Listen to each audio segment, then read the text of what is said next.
எதிர்வெளியீடு பதிப்பகம் ஒருங்கிணைக்கும் 16வது நூல் அறிமுக கூட்டம் இது.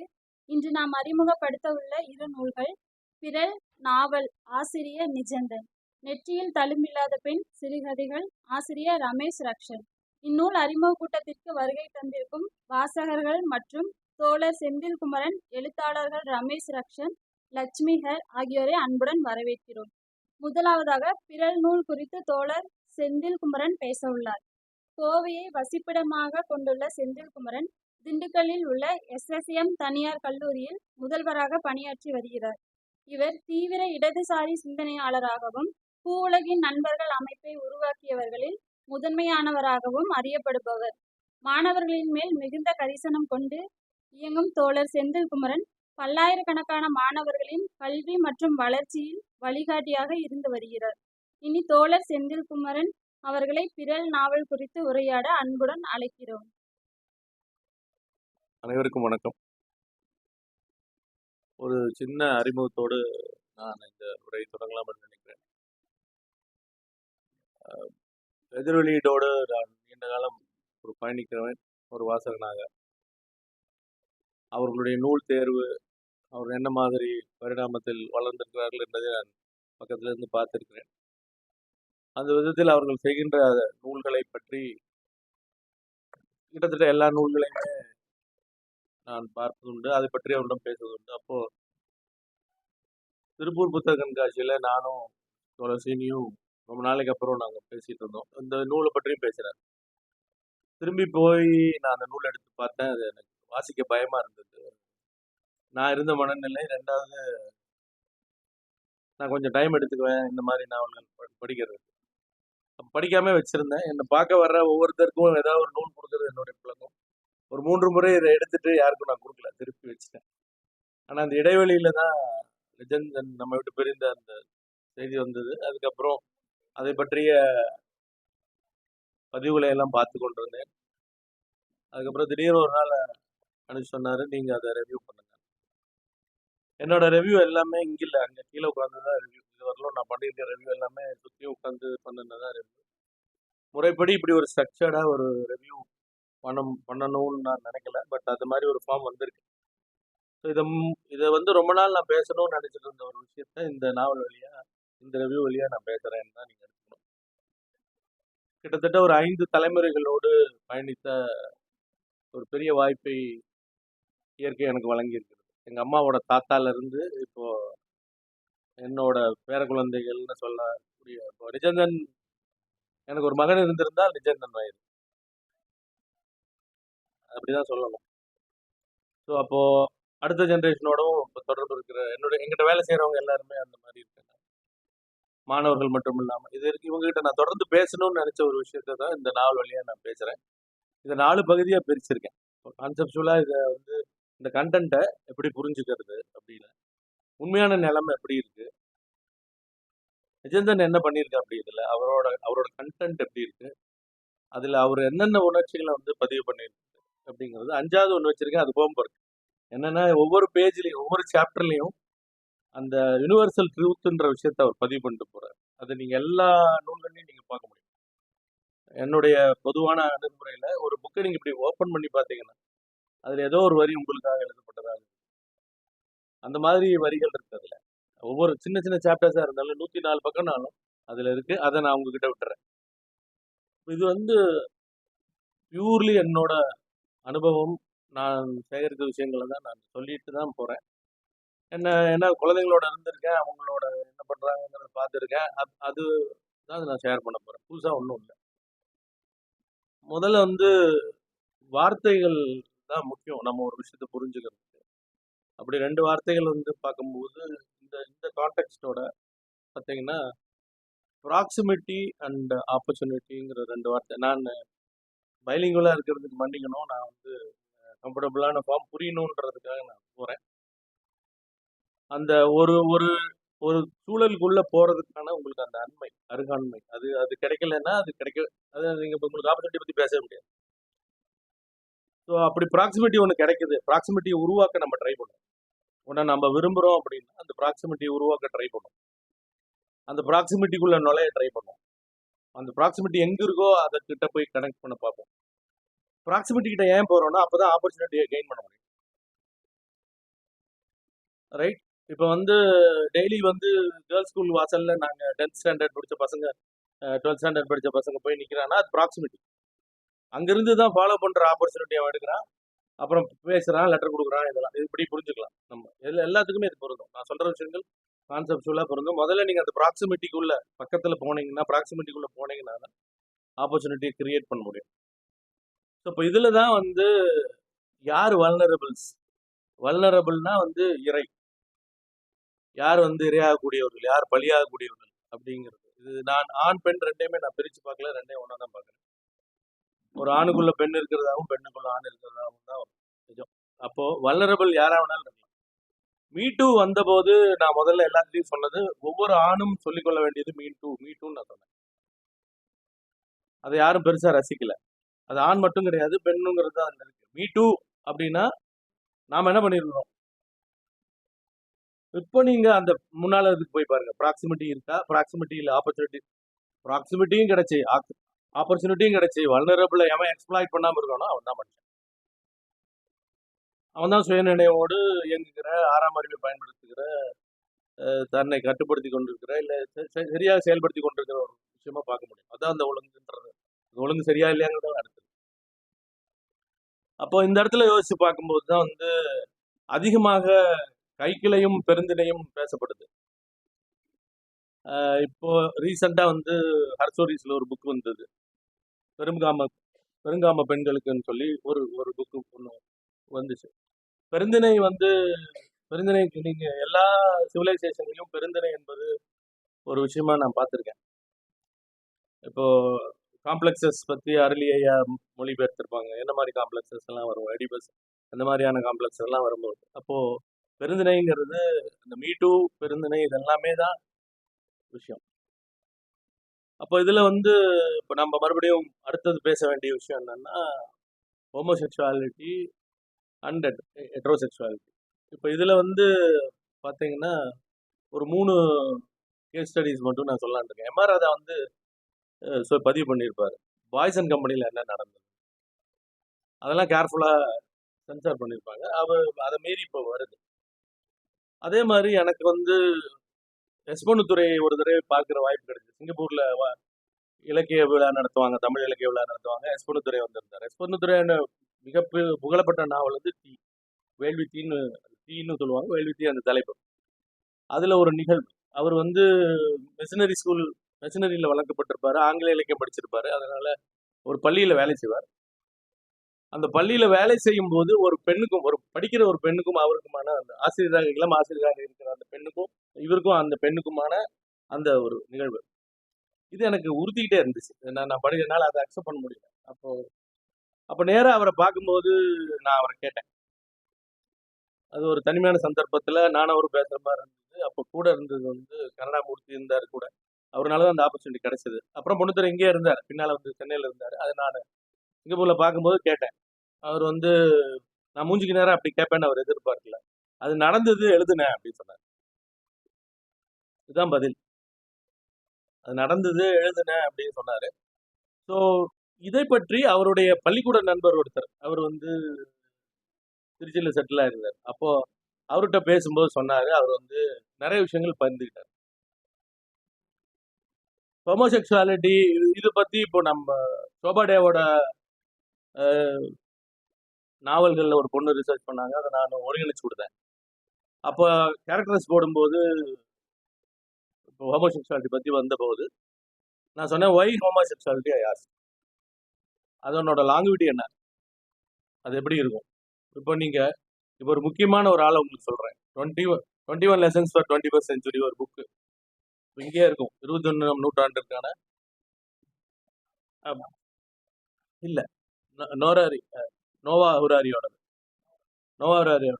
சாப்பியன்ஸ் எழுதின அந்த ஆத்தர் அந்த புக்கை டெடிகேட்டட் டு மை ஹஸ்பண்ட்னு போட்டிருப்பாரு. அந்த புக்கை எடுத்து பார்த்தீங்கன்னா டெடிகேட்டட் டு மை ஹஸ்பண்ட்னு போட்டிருப்பாரு. எனக்கு ஷாக்கு. மறுபடியும் திருப்பி போய் பார்க்கும்போது தான் தெரிஞ்சது. ஸோ ஹோமோசெக்சுவாலிட்டி இப்போ வேற லெவலுக்கு வந்திருக்கு. பட் நான் என்ன சொல்றேன்னா, நடைமுறை சாத்தியங்கள் நான் சொல்ற இந்த கான்டெக்ட்ல அப்படியே போகும்போது, இப்போ நிஜந்தனோட கூட போறேன், நான் நிஜந்தனோட வாழ் சூழல்ல தான் போறேன். அதுலேருந்து தாண்டி போய் யோசிக்கல. அவர் எப்படி போனாரோ அந்த அந்த குழந்தை எப்படி இருந்ததோ அந்த வாழ் சூழல் அதுக்குள்ளே தான் போகிறேன். அந்த மாதிரி குழந்தைங்களோட தான் நான் இருக்கிறேன். அப்போது 2 விஷயம் தான் ஹோமோசெக்சுவாலிட்டிக்கு நான் பார்க்குறேன். அதோட லாங்குவிட்டியும் அப்படி தான் பார்க்குறேன். ஒன்று வந்து இன்சஃபிஷியன்சி, பற்றாக்குறை. உங்களுக்கு தெரியும் ராணுவம்ங்கிறது வந்து கட்டுப்படுத்தப்பட்ட ஒழுங்கு. அந்த கட்டுப்பாடு போயிடுச்சுன்னா மிக ஒழுங்கற்ற அமைப்பாக மாறுவது ராணுவம் தான் இருக்க முடியும். ராணுவத்தினுடைய எல்லா ராணுவம் மற்றும் போலீஸ் இந்த அடக்குமுறையினோட எல்லாத்தையும் நம்ம பார்த்துருக்கோம். So insufficiency is the main விஷயம். அடுத்தது இன்எஃபிஷியன்சி. ஸோ தன்னால் முடியாது அப்படிங்கிற ஒரு விஷயம் வந்து தனக்கு எது சாதகமாக வருது. அதுலேருந்து நார்மல் ஹெட்ரோசெக்சுவாலிட்டின்னு போகும்போது அது வந்து 6வது அறிவு முன்னால் வரல. அது ஒன்லி ஃபார் ரீப்ரொடக்ஷன். 6வது அறிவு வந்ததுக்கப்புறம் அது மேனிஃபெஸ்டேஷன்ஸ் இருக்குது. ஸோ இப்போ அதில் உங்களுக்கு கொடுத்துருக்கிறதுல வந்து நான் சிலதெல்லாம் ஆட் பண்ணியிருப்பேன்னு நினைக்கிறேன். வந்து இல்லை பின்னால் ஆட் பண்ணுறேன். So not only for reproduction சொல்லியிருப்பேன். ஸோ இதுதான் வந்து ஒரு கான்செப்சுவல் ஃப்ரேம் ஒர்க். இந்த ஃப்ரேம் ஒர்க்குள்ளே தான் நம்ம யோசிக்க முடியும்னு நினைக்கிறேன் நான். அடுத்தது உண்மையான நிலைமை எப்படி இருக்குன்னு பார்த்தீங்கன்னா, இங்கே நிறைய பேர் ஜாயின்ட் ஃபேமிலி சிஸ்டத்துலேருந்து தான் வந்திருப்பீங்க. ரைட். இப்போ இந்த ப்ராக்சிமிட்டி கொண்டு வந்து இந்த ஜாயின்ட் ஃபேமிலி சிஸ்டத்தில் வைங்க. அதில் உங்களுக்கு என்னென்ன ஆப்பர்ச்சுனிட்டிஸ் கிடைச்சதுன்னு பாருங்க. To understand the relationship, to create relationships இல்லை, இருக்கிற உறவுகளை வந்து புரிஞ்சுக்கிறதுக்கு. நான் 2 பக்கமுமே ஒரு பெரிய ஜாயின்ட் ஃபேமிலியில் இருந்து வந்தவன். எல்லாமே வந்து குறைஞ்சது ஒரு டஜன் குழந்தைகளுக்கு மேலே பெற்றுக்கிட்டு அதுலேருந்து வந்தவங்க. இப்போ அதுக்குள்ளே இருக்கிற சிக்கல்கள், அந்த ரிலேஷன்ஷிப்புக்குள்ளே இருக்கிற நீட்ஸ், ரைட். இப்போ பெரும்பாலும் அக்ரேரியன் சொசைட்டிஸாக இருக்கும். ஒரு குறிப்பிட்ட அளவு நிலம் தான் இருக்கும். அந்த நிலத்தை வந்து பகிர்ந்துக்கணும். அப்போது உழைப்பவர்கள் ஒருத்தராக இருப்பாங்க, சாப்பிட்றவங்க ஒருத்தராக இருப்பாங்க. இந்த உறவுகளை பேணுகின்ற பராமரிக்கிற சில விஷயங்கள் நடக்கும். ஸோ அடுத்தது அதில் தான் நான் பார்க்குறேன் வயலேஷன்ஸ் இருக்கும், சப்ரேஷனும் இருக்கும். ஸோ இதுக்கு பெனாலிட்டிஸ் சம்டைம்ஸ் இருக்கும், பெனாலிட்டிஸ் இருக்கு. இப்போ நீங்கள் தாதிரி குட்டியோட அந்த குறியேட்டத்து தாதிரி குட்டியோட அந்த பயோகிராஃபி படிச்சிருப்பீங்கன்னு நினைக்கிறேன்.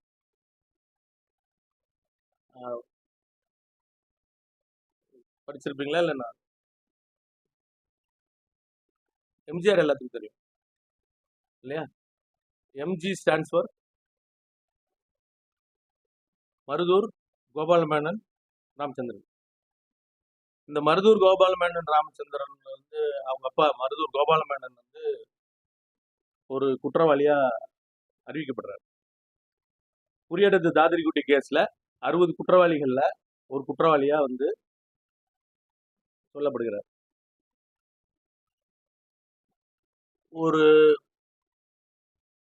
அந்த அந்த அந்த என்ன சொல்லுவீங்க, அப்பர் கிளாஸ் மலையாளிஸ் இல்லை மேலே நம்பூரி ஃபேமிலியில் இருக்கிற ஒரு பெண்ணோடு அந்த அந்த பொண்ணு வந்து ஒரு வாக்குமூலம் கொடுக்கும். தன்னோட எத்தனை பேர் உறவு கொண்டார்கள்னு ஒரு வாக்குமூலம் கொடுக்கும். அதான் அந்த கோர்ட். அவங்களுக்கு ஒன்று ஒரு கோர்ட் இருக்கும். அந்த கோர்ட்டில் 60 பேர் சொல்லும். அந்த 60ஆவதா வந்து திவானோட முத்திரை மோதிரத்தை எடுத்து வைக்கும். இதோட போது நிறுத்துன்னு சொல்லிடுவாங்க. அந்த 60 லிஸ்ட்ல எம்ஜிஆரோட அப்பா பேர் இருக்கு. அப்ப என்ன பண்றாரு, எம்ஜிஆரோட அம்மா இல்லை, அதுக்கு முன்னால இருந்த அம்மாவை அந்த அவரோட ஒய்ஃப் வந்து அவங்க அப்பா கூட்டிட்டு போயிடுறாரு. இந்த மாதிரி ஒருத்தங்கிட்ட வாழ வேணாம். ஸோ சொந்த ஊர்ல இருந்து பிழைப்பதற்காக சென்னை வர்றாரு. சென்னையில தான் தேயிலை கம்பெனிக்கு ஆள் எடுக்கிறான் ஸ்ரீலங்காவுக்கு. அப்படிதான் அவங்க கண்டி போறாங்க. ரைட். ஸோ இப்போ இதுதான் பெனால்டிஸ். நான் சொல்ல வந்து அந்த பெனால்டிஸ், அந்த சிஸ்டத்தில் வர பெனால்டிஸ். அந்த பெண்ணுக்கு என்ன நடக்குதுன்னா, அந்த பெண்ணை கொண்டு போய் ஆத்தோரத்தில் விட்டுருவாங்க. சாப்பாடு கொடுக்க மாட்டாங்க. ஆனால் வந்து ஒரு அம்பாசிடர் கார் வந்து கூட்டிகிட்டு வந்து கோயம்புத்தூர் கூட்டிகிட்டு வந்து அப்புறம் போச்சுன்னு ஒரு கதை இருக்கு. ஓகே. இதை வந்து ரொம்ப முதல் எழுதுனது லலிதாம்பிகை அந்தர்ஜனம். ஆனால் வந்து அவங்க ரொம்ப கேர்ஃபுல்லாக எழுதியிருப்பாங்க.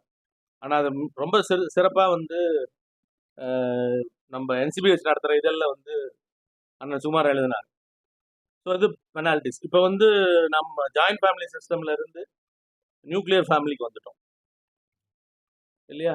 1+1+1 இதுக்குள்ளே வந்துட்டோம். இப்போ இதுக்குள்ளே வந்து பார்த்தீங்கன்னா இந்த இந்த இன்டர்நெட்டோட நுழைவு, இன்டர்நெட்டுக்கு அப்புறம் இப்போ நம்ம உங்களுக்கான அந்த தனியான ஒரு பிரைவேசியான ஒரு விஷயத்துக்கான கைபேசி இப்போ இதுக்குள்ளே வரும்போது எப்பவுமே நாங்க வந்து பெடகாஜியில் என்ன சொல்லுவோம்னா, கண்ணுல பார்க்கறத நம்புவோம். காதுல கேட்கறத முதல்ல கேட்பான். கண்ணுல பார்க்கறத நம்புவான். அவனா செஞ்சு பார்த்தான்னா உண்மைன்னு முடிவு பண்ணிடுவான். அத ஒருத்தன்கிட்ட சொல்லும்போது அவனும் ஆமான்னு சொன்னான்னா, அது நிரந்தர உண்மையாகிடும். அத அவன் அனலைஸே பண்ண மாட்டான் அதுக்கப்புறம்.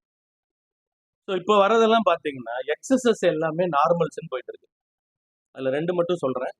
ஒண்ணு வந்து incestual relationship have been justified and the voyeur kind of behaviours are justified. இது வந்து நான் ரொம்ப எலாபரேட்டா ஸ்டடி பண்ணி வச்சிருக்கேன். ஏன்னா இந்த பசங்கள புரிஞ்சுக்கிறதுக்காக ஐ அம் இன்டு இன்ஸ்டாகிராம்ஸ், ஐ அம் இன்டு ஃபேஸ்புக் எல்லாத்துக்குள்ளேயும் இருக்கேன் நானு. இவங்களுக்குள்ள என்னென்ன நடக்குதுன்னு பார்க்கணுன்றதுக்காக இந்த 2 விஷயம் மட்டும் நான் ப்ரீடாமினன்ட்டா சொல்லணும்னு நினைக்கிறேன். இதுதான் ரியாலிட்டி. இந்த இடத்துல தான் வந்து விரல் நாவல் உள்ள வருது. இதுல பார்த்தீங்கன்னா வந்து இது ஒரு அற்புதமான ஒரு கன்டென்ட். அந்த கன்டென்ட்ட வந்து நான் ரொம்ப எலாபரேட்டா ரொம்ப நாளைக்கு அப்புறம் வேர்ட் பை வேர்டு உட்கார்ந்து நான் எலாபரேட்டா படிச்சது. இந்த இந்த ஹால்குள்ள எனக்கு தான் வயசு அதிகம்னு நினைக்கிறேன். ஐ அம் 60. சூன் ஐ வில் பிகம் 60. ஸோ 20 வயசுல இருந்து நான் வந்து என்னோட மொழிபெயர்ப்பை நான் 20 வயசுல இருந்து தொடங்கினேன் படிக்கிறேன்னு வச்சுக்கோங்க. ஸோ இந்த வயசுக்கு நான் வந்து ரொம்ப எலாபரேட்டா உட்கார்ந்து படிச்சது வந்து இந்த கண்டென்ட் வந்து ஏன்னா வந்து அது ரொம்ப எனக்கு நான் பதைபதைத்து கொண்டிருக்கிற ஒரு கண்டென்ட். அதுதான் பார்த்தேன். இது எடுத்துக்கொண்ட பொருள் இது வந்து பேசா பொருளை பேச துணிந்தேன் தான். அடுத்து இந்த மொழி அப்படியே எப்படி வந்து உட்காருதுன்னு எனக்கு தெரியல. கொஞ்சம் கத்தி மேல நடக்கிற மாதிரியான ஒரு விஷயம். ஸ்லிப் ஆச்சுன்னா எல்லோ ஜேர்னலிசம்ல போயிடும். வேற மாதிரி போயிடும். அதுக்கு நடுவுல வந்து அவ்வளவா கச்சிதமா வைக்கிறாரு. அடுத்தது நடையில பாத்தீங்கன்னா அதுல 2 விஷயம் வருது. அது இந்த நடையும் அந்த கன்கரண்டா அவர் போக்குறாரு. குரோனாலஜிக்கலா போகல. இங்க ஒண்ணு நடந்துட்டு இருக்கு, இங்க ஒண்ணு நடந்துட்டு இருக்கு. இதான் நிரல்னு நான் சொல்றேன். ஒரே சமயத்துல 2, 3 விஷயம் நடக்குது. அது இங்க சொல்லிட்டு இருக்காரு, அதை நிறுத்திட்டு இன்னொன்னு சொல்றாரு, மறுபடியும் அந்த இடத்துல இருந்து கண்டினியூ பண்றாரு. ஸோ இந்த நிரல் வந்து இது 2லயும் தான் அவரோட குரல் ஒலிக்குது. அவர் தன்னுடைய குரலை வந்து பதிவு பண்றாரு.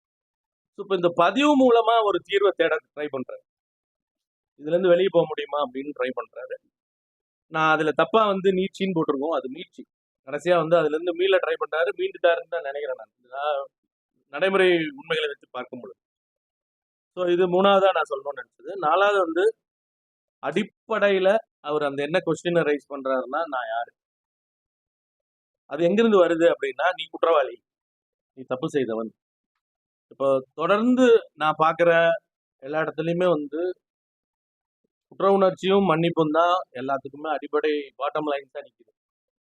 நம்ம செய்த காரியங்களுக்காக இருக்கிற குற்ற உணர்ச்சியும் அதற்கான பரிகாரம்னு சொல்ற மன்னிப்பும் இதுதான் திரும்ப திரும்ப நின்றுட்டு இருக்கு. அப்ப இவரும் வந்து தன்னை வந்து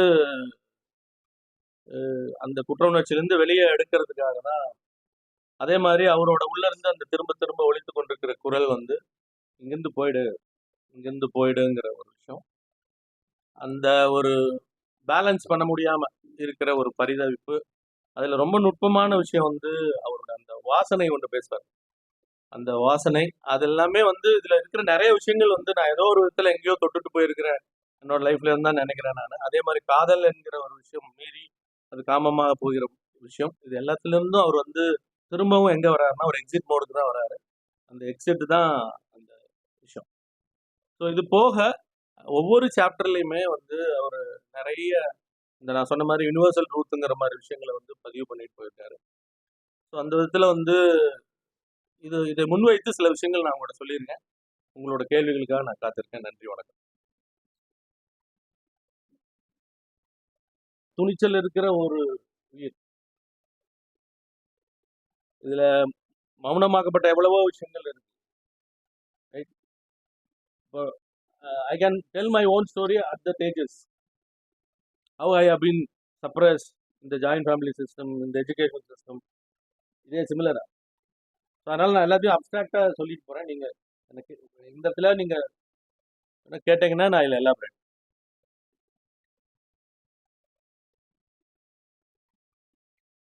சில வார்த்தைகளுக்கு வந்து நான் தமிழ்ல ஈக்குவலன்ட் போட முடியாதுங்கிறதுனால அப்படியே பயன்படுத்தியிருக்கேன். என்னுடைய லிமிடேஷன் வச்சுக்கோங்க. தனியா பேசுறது வேற, இப்போ ஒரு ரிவ்யூல வந்து இப்படி பண்றது. அப்ஜெக்டிவா இப்போ this presentation is objective. If you want to ask me subjective question you can ask.